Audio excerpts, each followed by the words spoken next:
जो इंडियन से टकराव हो रहा है SC/ST को लेकर के, क्या करना चाहिए? सबसे पहले मैं सभी लोगों को धन्यवाद देना चाहूँगा करता हूँ।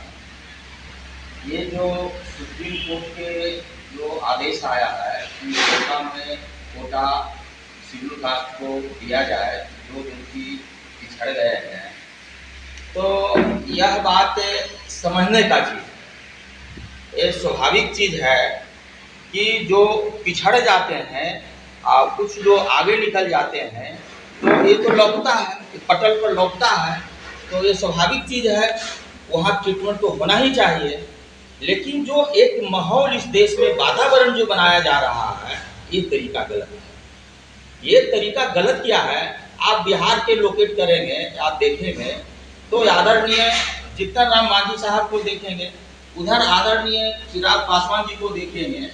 दोनों भारत सरकार में NDA के तहत से मंत्री बने हुए हैं, लेकिन जब बिहार में आते हैं तो एक स्टेटमेंट देते हैं अलग दिशा के, एक स्टेटमेंट देते हैं अलग दिशा के। साहब, जब आप दोनों एक सरकार के मंत्री हैं तो दोनों का स्टेटमेंट एक होना चाहिए, एक जैसा होना चाहिए।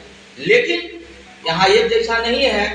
एक व्यक्ति कह रहे हैं कि आरक्षण जो है कोटा में, कोटा को समर्थन कर रहे हैं, आदरणीय जीतन राम मांझी जी बोल रहे हैं।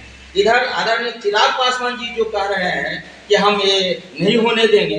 तो यह जो विरोधाभास है, ये प्रश्न चिन्ह खड़ा करता है कि आप नेतृत्व करते हैं, लेकिन इस नेतृत्व के माध्यम से आपका कर्तव्य बनता है schedule caste, whole schedule caste या ST हो, शेड्यूल ट्राइब हो, 22.5% से लेकर मैंने 22.5% तक आरक्षण के अंदर जितने लोग हैं उनके बारे में भी दर्द महसूस करना।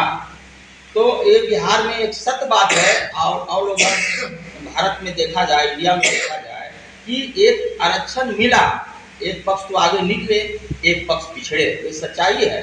हम बहुत सा गांवों में भ्रमण करते हैं। यदि हम बिहार के 50 गांव जाते हैं मुसहर समाज के, अन्य जो छूट गए हैं उनके समाज में, तो 48 गांव से ऐसा हमें मिलता है जहां की स्वाभाविक वहां हम 5 मिनट तक भी खड़ा नहीं रह सकते हैं, इतना गंदगी भरा, और हमारी बात को कुछ सुनने वाले लोग कुछ लायक भी नहीं है। तो ये तो भयावह स्थिति है, इसमें कोई डाउट नहीं है। तो यहाँ जरूरत है देने का। तो यह बात आदरणीय चिराग पासवान जी को यह पहचान करनी था, यह बात बोलना चाहिए था, ताकि नहीं रहे जो उनका रणनीति देख रहे हैं। तो स्वाभाविक चीज है कि जो समाज का जोड़ने का जो है, समाज का विकास का जो पॉलिसी है, वह उनमें नहीं दिख रहा। वो स्पष्ट होता है, टिकट बंटवारा से लेकर के वो सांसद भी रहे, उनके पहले भी स्टेटमेंट जो देखा, अभी जो देख रहे हैं, ये जो आरक्षण का जो स्टेटमेंट दे रहे हैं, यह राजनीति का पॉलिसी नहीं है। तो उनको हम लोग अब नोटिस लेना इसमें उचित नहीं समझते हैं।